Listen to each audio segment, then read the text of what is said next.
Every time you open YouTube, you're stepping onto a digital battlefield.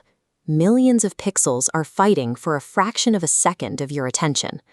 In this environment, the margins for survival are microscopic. A single % increase in a video's click-through rate is the deciding factor between a project rotting in obscurity and reaching hundreds of thousands of viewers. The standard advice to survive this arena is to scream, slap on a thick neon border, use massive fonts, and put an exaggerated, shocked face right in the center of the screen. But the creators actually dominating the platform are not designing loud pictures. They are engineering split-second psychological traps, micro-stories designed specifically to hijack human curiosity. To see exactly how these traps operate, we have to look at the extremes of visual design and cognitive load. On one side, we have deliberate visual chaos. These are layouts packed with data that force the brain to pause and process heavily dense information. On the opposite side, we find a total lack of information. This emptiness forces the viewer to lean in just to figure out what they are looking at. Where a creator chooses to sit on this spectrum artificially dictates how valuable their video feels, long before anyone even considers clicking play. Take a standard, unedited photograph. On its own, it easily gets lost in the feed, but add the right text and it transforms into an immediate psychological hook. When you pair a completely unremarkable photograph of a brown bear with the phrase "horrible life," you create instant friction. The visual evidence and the words don't align, which opens a narrative gap in the viewer's mind. This friction is amplified in transformation layouts.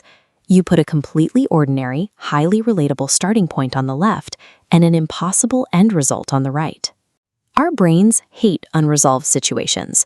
When we see two conflicting states side by side, our biology compels us to map out the missing sequence of events that connects them. No one clicks these videos just to look at the images. They click strictly to scratch a cognitive itch, desperate to find the story they have already started writing in their own heads. If we move to the far right of the cognitive load spectrum, the strategy flips from withholding information to weaponizing visual density. This is where the detective board layout thrives. You place a central target on the canvas, surrounded by dozens of scattered cutouts, icons, and disjointed text blocks. Then you tie the entire composition together by drawing physical red threads between these isolated fragments. When you scale out and look at this tangled web, it triggers a primal sense of mystery.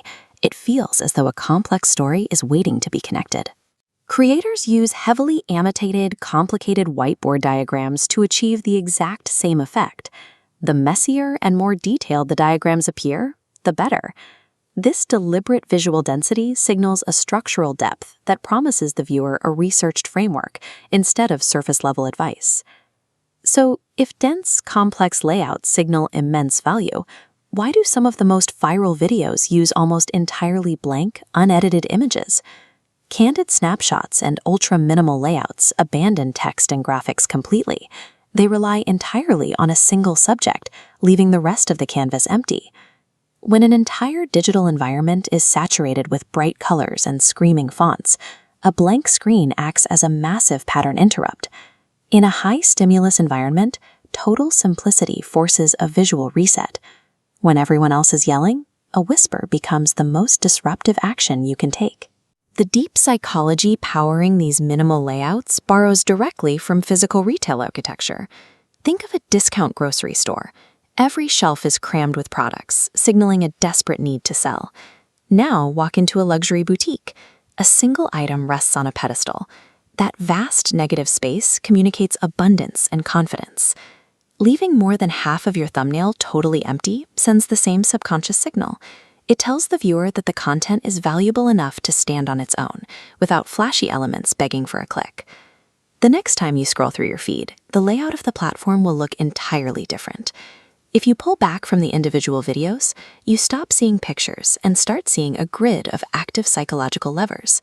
You will spot the intricate detective boards promising deep mastery sitting directly next to the stark, empty canvases, weaponizing negative space. Before a single word is spoken, the visual architecture of the thumbnail has already established the stakes, the tone, and the value of the story. Dominating the modern attention war requires changing the psychological game that other creators don't even realize they are playing.